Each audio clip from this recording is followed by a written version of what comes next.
Hi, in 1996, NuTone introduced many new products, and one of those new products was a brand new intercom system to take the place of a model that had already been slated to be discontinued. The new model that NuTone was introducing was the all-new model IM5000 Selective Call Intercom System with optional music distribution. The reason that the NuTone IM5000 was developed was because the previous selective call model, the NuTone IM5006, had already been slated to be discontinued. The NuTone 5006 came out in the late 1980s, I think it was 1989. The reason that it was being discontinued wasn't that it wasn't a popular system any longer. It had to do with a problem with manufacturing it. The problem with manufacturing was right here. You can see it has this backlit dot matrix LCD display, and this display assembly, which was made by Sanyo, was being discontinued. To incorporate another replacement display meant that NuTone would have to spend the money to have a new mold made for the faceplates for the 5006, and apparently they didn't want to do that. Those type of molds can be very expensive to have made, and the system was just about old enough that it would probably have been discontinued in the next 2 or 3 years anyway, and they chose to take a different route and discontinue it altogether and come out with the NuTone IM5000. The IM5000 is based on the 5006. The way you can look at it is it's a stripped down model without any true master station. It has a control unit. The IM5000 is actually the model number of the control unit itself. The IM5000 uses the same remote speakers, it uses the same type of wiring layout, it uses the same type of wire. In fact, in every respect, it uses all designs and parts and accessories that were used in the IM5006. It was an economical choice to make, and it did have the ability to feed in optional music through the system. I think NuTone felt that at this point it was a good solution to a problem without having to spend a whole lot of money. The point of this video is we're going to do a brief overview of the IM5000 and how it relates and how it works for people that have them in their homes. And here is our NuTone IM5000, and as you can see, it's a plain white box.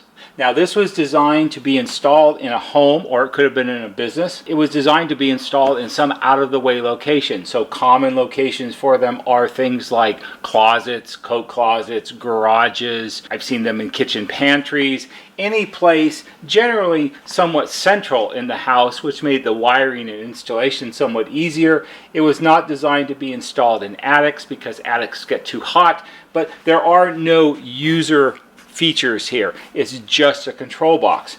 If we go ahead and remove the cover, you can see inside it's basically one big circuit board.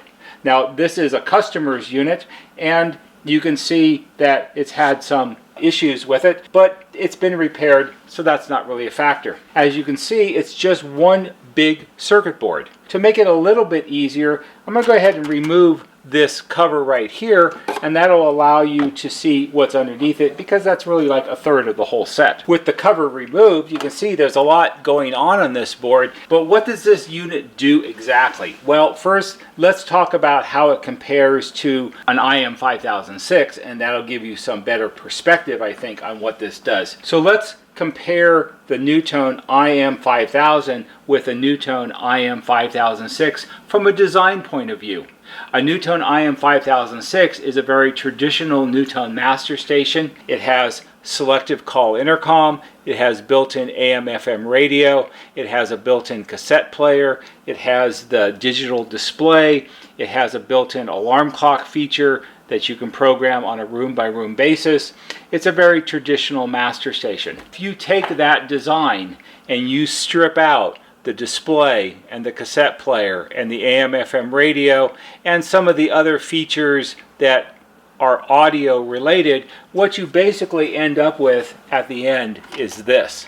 This is the working part of an IM5006 in respect to the selective call intercom system. So it wasn't a difficult or a full redesign for a brand new model. It was mostly using an existing design and removing the bits and pieces that you no longer wanted to come up with this. So what does your IM5000 control unit do for you? Well, it's the hub of your system. In most every respect, mostly what this is a big, elaborate, reasonably sophisticated for an intercom system power supply. Its primary function is to supply the correct type of voltages and power to all of the remote speakers on the system so that they operate correctly. There is a little bit of miscellaneous stuff on here also. There's a little bit here where the door speaker ties in. It allows the remote speakers to talk to the door station. There's a little bit of an audio input circuitry here. That's what these RCA jacks are for. There's the ability to plug a chime module into it. But for the most part, it's all power supply related. To understand how this is incorporated into your IM5000 system, you need to have a general understanding of how the system is laid out and how everything is connected together, and also how it actually works. And that should allow you to understand what this actually does for you. So in this example system, which is pretty typical for what you would see in an average house, we have an IM5000 control unit. In this installation, there's an optional chime module. There are 5 inside remote stations and 1 front door station. The IM5000 is powered by a remotely mounted low voltage transformer. It's a NuTone model 401T, and it's rated at 24 volts at 40 watts or 40 VA. There are 5 inside remote stations and a front door station. The wiring on an IM5000 system was very flexible. You could have loop wired speakers or home run speakers or a combination of both. So any way you wanted to wire it, for the most part, was fine. There were some limitations, but at this point it doesn't matter because whatever's installed in your house is what's installed in your house. So what is the difference between loop wired and home run stations? The IM5000 system uses NuTone IW6, which is 6 conductor cable. A loop wired run, you would begin with 1 cable of IW6. It would begin at the IM5000 control unit, and you would run it to the first speaker, and then you would run out of that speaker to the next speaker, and out of that speaker to the next speaker, and out of the third speaker to the fourth speaker. So you would have multiple speakers on 1 single cable of NuTone IW6. A home run installation is 1 remote speaker with its own individual IW6 cable that runs from the remote station back to the control unit. Door stations were not allowed to be loop wired. They all had to be home run, and if you were doing a door station with a speaker and a doorbell push button, you would run 2 runs of NuTone IW2, which is 2 conductor wire, back to the control unit. If you had multiple entry door stations, each one of them would be home run back to the control unit. If the installer was smart, instead of buying NuTone IW2, he would just use some NuTone IW6 and have a few extra wires, because that makes it easier. As we had discussed, your IM5000 control unit is basically a big, giant, fancy, elaborate power supply that powers all of the remote stations. An IM5000 system is the type of system that we consider to be every remote station is a master station. Each remote station has a full complement of electronics in it that allow it to function individually and independently of all of the other stations. And you have all of the functions and all of the features and all of the adjustments available in every single remote station, because it's as if every remote station is a master station. The IM5000 supplies the correct power to each of these stations so that they'll function correctly. Unlike other more conventional NuTone intercom systems, the IM5000 system is what's called a fully digitalized system. As a comparison from the same time, let's talk briefly about a NuTone IM5303, a very conventional radio intercom system. Most intercom systems are basically like glorified public address systems.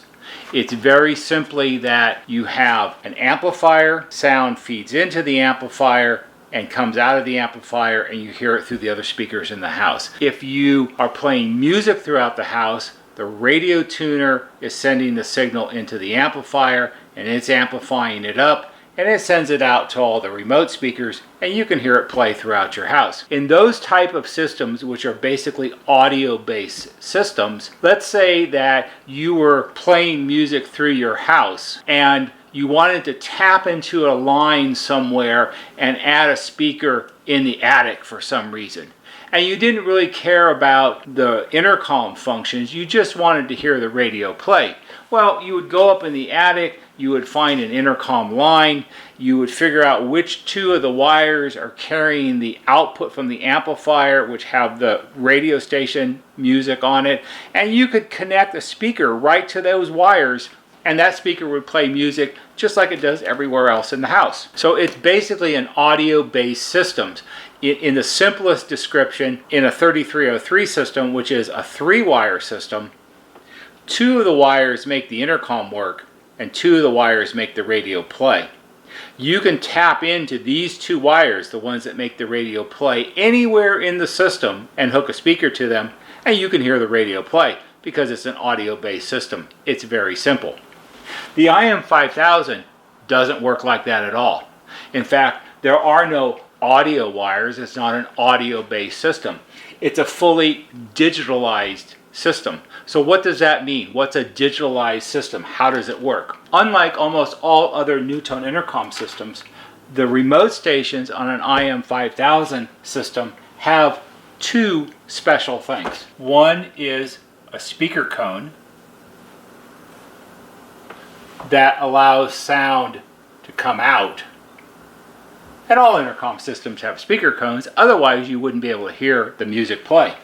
But they also have down here, they have a microphone.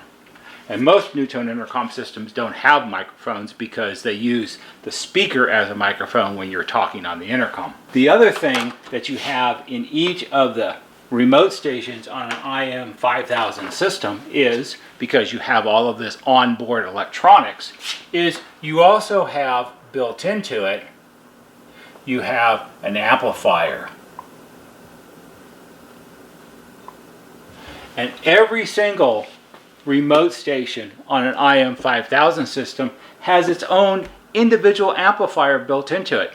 And that's why if you go and you put your ear up next to the speaker in one of your remote stations, you hear what's called white noise. It's this low hissing sound that you hear coming out of the speakers. White noise is the sound that an amplifier makes when no signal is being applied to it. It's just turned on and waiting to be used.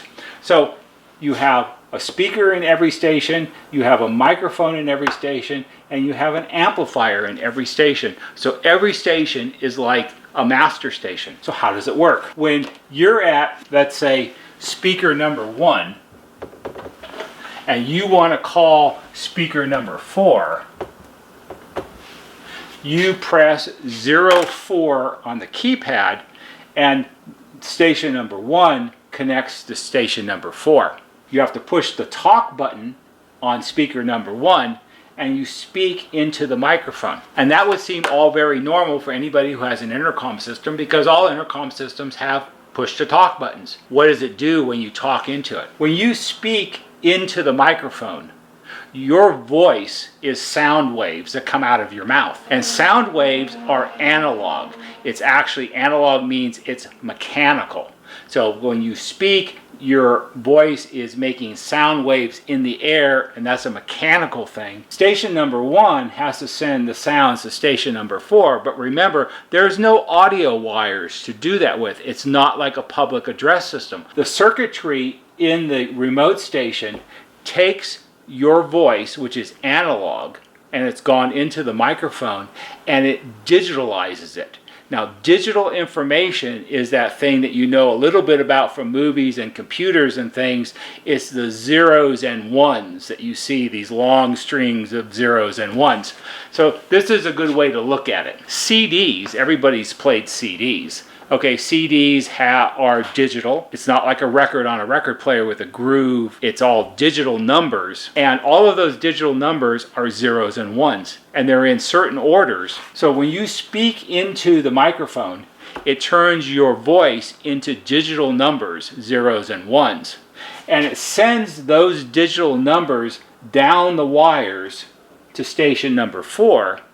And when station number 4 receives the digital information, it decodes it back into an analog signal, sends it through the amplifier, and it comes out of the speaker. When you get done calling to the person at speaker number 4 and you release the talk button, the system automatically goes into hands-free reply mode, and the person at number 4, their microphone is now activated, they speak into it, and this station converts their analog voice into digital information and it sends it back down the line to speaker number 1, and you hear the reply. It's a very sophisticated design for what it does, and the reason they did it that way was because it's the same type of design that they use in the NuTone IM5006, and this way they didn't have to redesign all the remote stations and create a whole new system. They used bits and pieces of an existing system and just trimmed it down into the IM5000. Because that was probably more economical, and it still had all the functionality that people really wanted if they wanted a selective call system. So how does all of that relate to what your IM5000 does? Well, the IM5000 being a big giant fancy power supply, it has to supply all of the correct voltages to all the different parts of the remote stations to allow them to function correctly. And it has to be reasonably close to working the right way, otherwise the remote stations don't work properly. Number one problem with the IM5000 control units is as they age, the voltages become out of tolerance. They're not what they should be, and that means that the remote speakers don't work correctly. Now that you understand a little more about how your NuTone IM5000 system operates, how does it relate to problems with the IM5000 control unit? One of the other aspects of how the system is designed, remember your IM5000 is a big giant fancy power supply, and it sends power to all of the remote speakers to make them work. But what NuTone did, which was a little tricky, is along with the voltages, the electricity that powers the remote stations, they also put your digitalized information, the information that the remote station changes your voice into when it sends it down to another station. It's carried on the same wires as the DC power that powers the remote speakers. And there's circuitry inside each remote station, so when the voltages and the digitalized information comes down a wire, there's circuitry in there that splits them apart, and it sends the power to the part of the set that needs the power and the digital information to a different part of the set so it can be decoded and turned back into sound. The IM5000 has to work correctly for all of that to happen in the remote speakers. The other thing that happens with the IM5000 is, since this system could have had a maximum of 20 remote stations, not counting door stations, the more stations you have, the greater and greater demand is placed on the IM5000. Also, as you use the system and you ask it to do something, if you ask it to make a selective call to another station, if you're talking back and forth and the amplifiers are turning on, that's usually more power and placing a greater demand on your IM5000 also. If you do an all-call function where all of the speakers get connected at one time, there's an even much greater demand on the IM5000 than if you're just doing a selective call between two systems. As these systems begin to age, people start to experience problems with them, and for the most part, most of the problems have to do with the IM5000. Since the IM5000 is based on the IM5006, it's not at all surprising that they tend to have similar types of problems. Those problems occur at sort of similar time intervals for each model. As the systems age, and as components in the design age, it has a harder and harder time of supplying the correct voltages to the remote station. And this is entirely what we would consider to be an age-related problem. One of the things that speeds up the aging and the problems that are associated with the voltages in the IM5000 has to do with how many remote stations you have.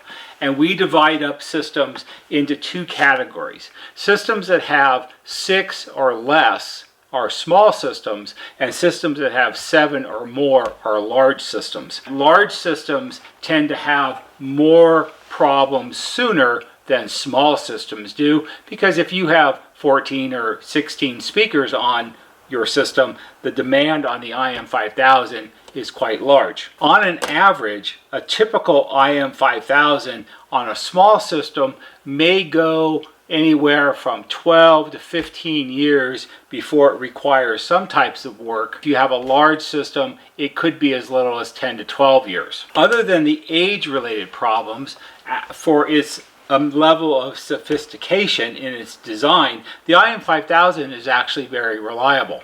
The biggest downside to them are it is reasonably susceptible to lightning damage. And lightning damage with any intercom system is a difficult thing, but the IM5000 in particular is susceptible to lightning damage. Primarily what happens is if it comes down one of the door speaker lines, it can wreak a lot of havoc in this, and the whole unit will stop working altogether. When your IM5000 control unit begins to fail, one of the first telltale signs is you may hear a certain amount of random static or crackly or popping noises very occasionally in your remote speakers. And then over time, it will happen more and more frequently. Now this is very early on when the control unit is just beginning to start to have some problems, and to be honest with you, most people don't notice or pick up on these very subtle little differences that happen. As the system continues to age, one of the things that you'll find is that you'll have a harder and harder time making remote stations connect to each other in a selective call manner. The all call may still work properly, but sometimes the selective call will be difficult and somewhat random. Eventually you'll get to the point where there'll be a different variety of things that will happen, and your system will essentially become non-functional. The most common thing that happens is you may get what we refer to as the alarm noise, which is this somewhat loud pulsating sound out of the remote stations, and no matter what you do or what buttons you press, you won't be able to make it stop. To make it stop, you have to go to the IM5000 control unit, and there's an on-off switch here, and you can flip it off, and that will shut the system down and the noise will stop. The other thing that can happen is you may find one day that the system is not functional any longer, and a lot of the red LED lights on the remote speakers will be all on at the same time. Most of these type of things indicate that your IM5000 is very far down the road of failure, and it's time to have it repaired. Troubleshooting failures with an IM5000 system is tricky and complicated and can be time consuming. If you consider back to the original concept, which is every station is a master station and every station has a full complement of electronics built into it, it means that sometimes system problems can be caused by a remote station instead of the IM5000 itself, or it could be multiple remote stations, or it could be remote stations and the IM5000. So it's a little tricky sometimes. Since some of the types of electronic components that fail in the IM5000 are the types of components that have a lifespan. They're designed to last a certain number of years or a certain number of hours, and when they reach the end of that, they begin to fail rapidly.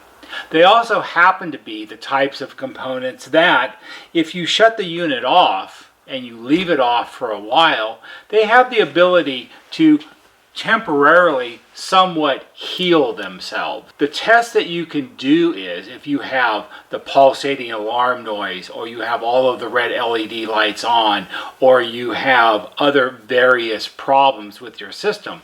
What you can do is you can go to your IM5000 control unit, remove the cover, and turn the system off. Once you've turned it off, you need to leave it turned off for at least 2 days.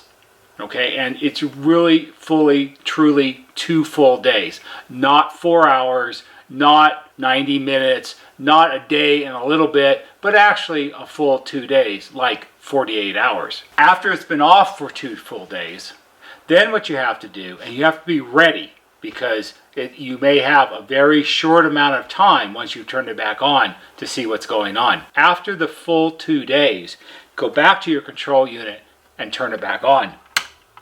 When you've turned it back on, your system may work again as it did before it failed completely. So you have to be at the ready. You have to go to the remote speakers. You have to try to call other stations. It's good if you have a helper so you can talk back and forth. You can ring the doorbell, and you can see if the system works again. It's not like it's going to work forever. It might work for 10 minutes. It might work for 2 hours. There's no way to really predict. There's no way to really know. But what you're proving out is, by doing this is a very rudimentary type of troubleshooting, is that the problems that you're having are most likely with the IM5000 control unit and not with the remote speakers. Because by turning it off for 2 days, some of the components that are failing will have healed themselves just enough, perhaps for just a little bit of time, that when you turn it back on, everything will work again. As soon as you turn it back on and there's power through the board, those components will begin to fail again rapidly. And that's why you have a varying amount of time before the whole thing is going to stop working again. But it's a very valid test. It gives homeowners some confidence that they're on the right track, that the problem is with the control unit itself and not with some other part of the system. That's a brief overview of a NuTone IM5000 system. I hope you found this interesting and perhaps it will be helpful. If it is, give it a thumbs up on YouTube, because that always helps. There'll be a banner right here that shows you how to subscribe. Go to our YouTube homepage, click on the bell, and when you click on the bell, click on it to receive all notifications. And every time we post a new video, you'll get a notification and you can watch it. That's all for today. See you on the next video.